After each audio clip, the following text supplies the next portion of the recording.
வணக்கம், இது தாராஸ் கிச்சன். இன்றைக்கி நம்ம பார்க்க போகிற டிஷ் வந்து ஹோம்மேட் கசாட்டா ஐஸ்கிரீம். வாங்க எப்படி செய்யலான்னு பார்க்கலாம். முதல்ல இதுக்கு தேவையான பொருட்கள் வந்து 1 லிட்டர் பால், milk powder, coffee powder, vanilla essence, rose milk essence, bread, முந்திரி, பாதாம், பிஸ்தா, கொஞ்சம் பட்டர். இப்போது அடுப்பத்தை வச்சு ஒரு பாத்திரத்தை வச்சு 1 லிட்டர் பாலை நல்லா சுண்ட காய்ச்சி எடுத்துக்கலாம்.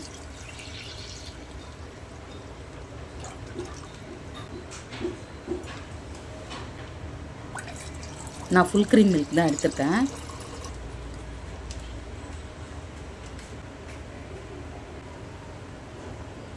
இப்போ நம்ம பால் கொதிச்சிடுச்சு நல்லா. இப்போ அடுப்பை சிம் பண்ணிவிட்டு ஒரு கரண்டி போட்டு நல்லா கிளறி விடலாம். பால் வந்து சுண்ட காய்ச்சணும்.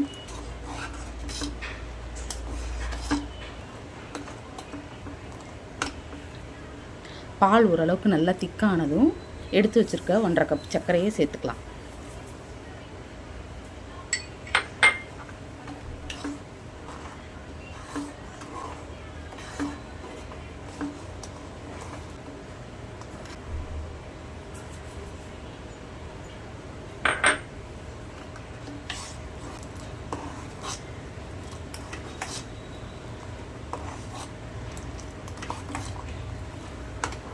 சர்க்கரை நல்லா கரைஞ்சிடுச்சு. இப்போது எடுத்து வச்சுருக்க பால் பவுடரையும் சேர்த்துடலாம். 10 ரூபா பேக்கெட் தான். அதையும் நல்லா கலந்து கொதிக்க விட்டுடலாம்.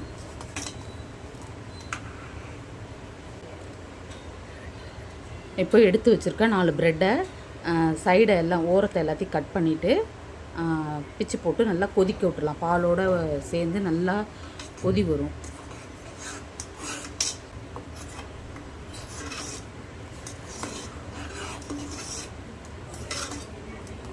இப்போ பால் பார்த்திங்கன்னா நம்ம வச்ச அளவோட ஒரு நல்லா குறைஞ்சிருக்கு, நல்லா திக்காகிடுச்சு.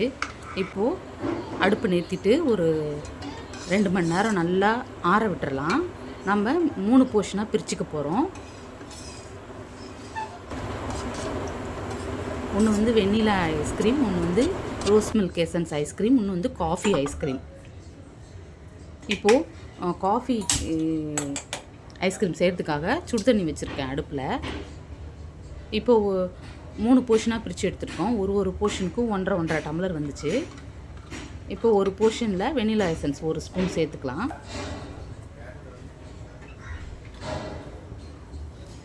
சேர்த்துட்டு தனியாக எடுத்து வச்சிடலாம். இன்னொரு போர்ஷனில் ரோஸ் மில்க் எசன்ஸ் 2.5 ஸ்பூன் சேர்த்துக்கலாம்.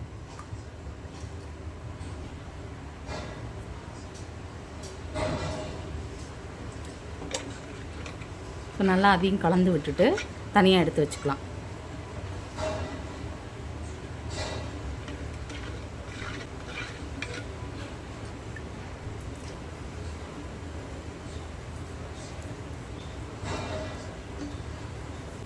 இப்போ 3வது போர்ஷன் எடுத்து வச்சுக்கலாம். காஃபி ஐஸ்கிரீம், அதுக்கு ஒரு கப்பில்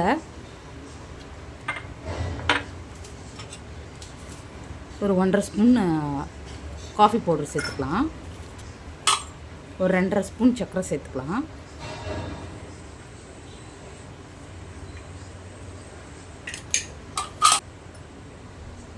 இப்போ கொதிக்க வச்ச தண்ணியை சுடு தண்ணியை கொஞ்சமாக விட்டு நல்லா நுர பொங்க அடித்து அந்த போர்ஷனில் சேர்த்துக்கலாம். காஃபி பவுடர் இது மாதிரி அடித்து சேர்க்கும் போது நம்மளுக்கு ஐஸ்கிரீம் வந்து நல்ல ஃப்ளேவர்டாக கிடைக்கும். அதனால தான் நார்மலாக போட்டால் நார்மல் காஃபி மாதிரி தெரியும்.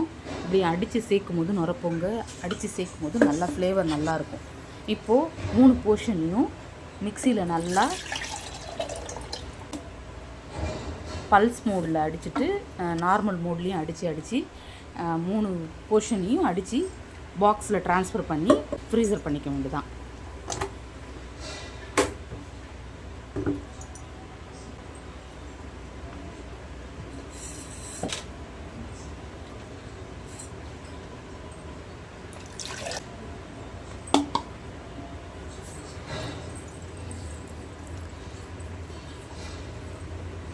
பாருங்கள் மிக்சியில் அடிக்கும், நல்லா க்ரீமியாக கிடைக்கிது பாருங்கள். இதுதான்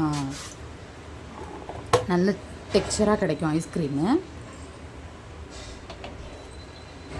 இப்போ 3 பொர்ஷனையும் நல்லா அடித்து 3 பாக்ஸில் போட்டு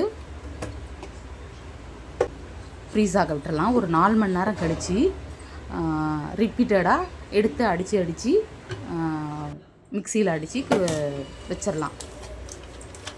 ஒரு நாள் ஆகும். அது நல்லா 2 தடவை 3 தடவை அடித்து வச்சுட்டு ஓவர் நைட் ஃப்ரீஸ் ஆகட்டும்.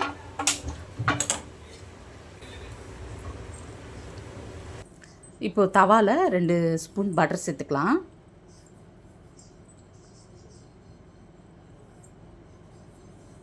இப்போ நல்லா ஐஸ்கிரீம் வந்து ஃப்ரீஸ் ஆகிருக்கு.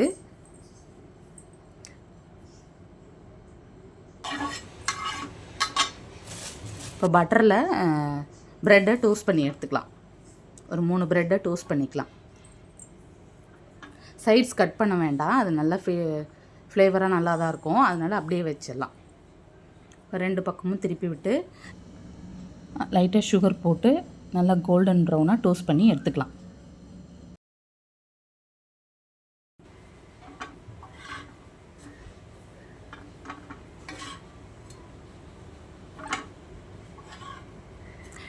கசாட்டா ஐஸ்கிரீம் வந்து பேஸ் வந்து கேக் தான் வைப்பாங்க.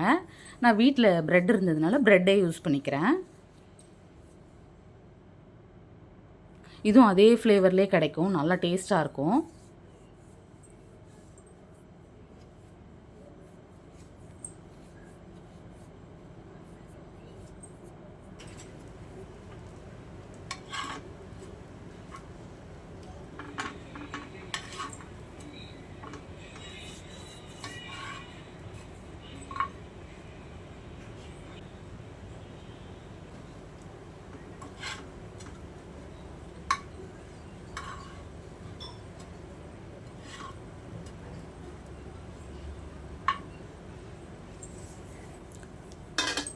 இப்போ ப்ரெட்டை வேறு பிளேட்டில் ட்ரான்ஸ்ஃபர் பண்ணிக்கலாம்.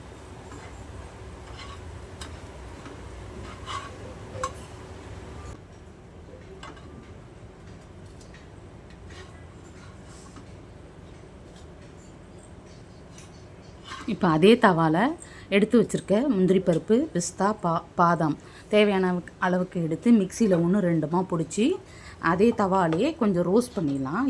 அது வந்து ரோஸ்ட் பண்ணும்போது எசன்ஸ் நல்லா கிடைக்கும் ஐஸ்கிரீமில், அதனால தான். இப்போ ரோஸ்ட் பண்ணி அதை எடுத்து வச்சுக்கலாம்.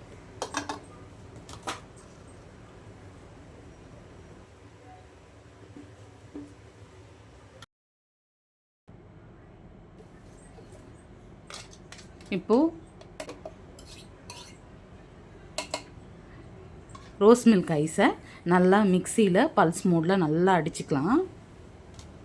இப்போ எந்த பாக்ஸில் ஐஸ்கிரீமை செட் பண்ண போகிறோமோ அதில் ஒரு பட்டர் ஷீட் மாதிரி போட்டு கொஞ்சமாக நட்ஸை தூவி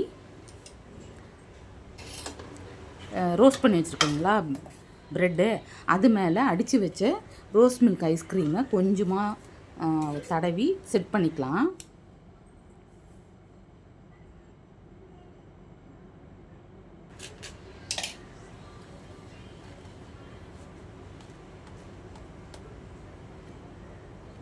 இப்போ இது மேலேயே நட்ஸ் தூவிட்டு அடித்து வச்ச ரோஸ் மில்க் ஐஸ்கிரீமை சேர்த்துக்கலாம். இப்போ இது ஒரு 5 மினிட்ஸ் ஃப்ரிட்ஜில் வச்சோன்னா மேலே ஒரு லேயர் மாதிரி ஃபார்ம் ஆகிடும். அடுத்த லேயர் ஊற்றுறதுக்கு ஈஸியாக இருக்கும். அதனால தான் இப்போ காஃபி ஐஸ்கிரீமை அதே மாதிரி பல்ஸ் மோடில் நல்லா அடித்து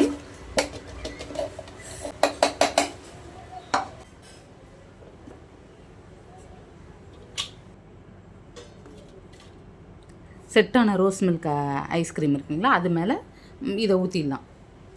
அப்போ நம்மளுக்கு 3 லேயராக அழகாக கிடைக்கும். அதுக்கு தான் இப்போ மறுபடியும் ஒரு 5 மினிட்ஸ் ஃப்ரீசரில் வச்சு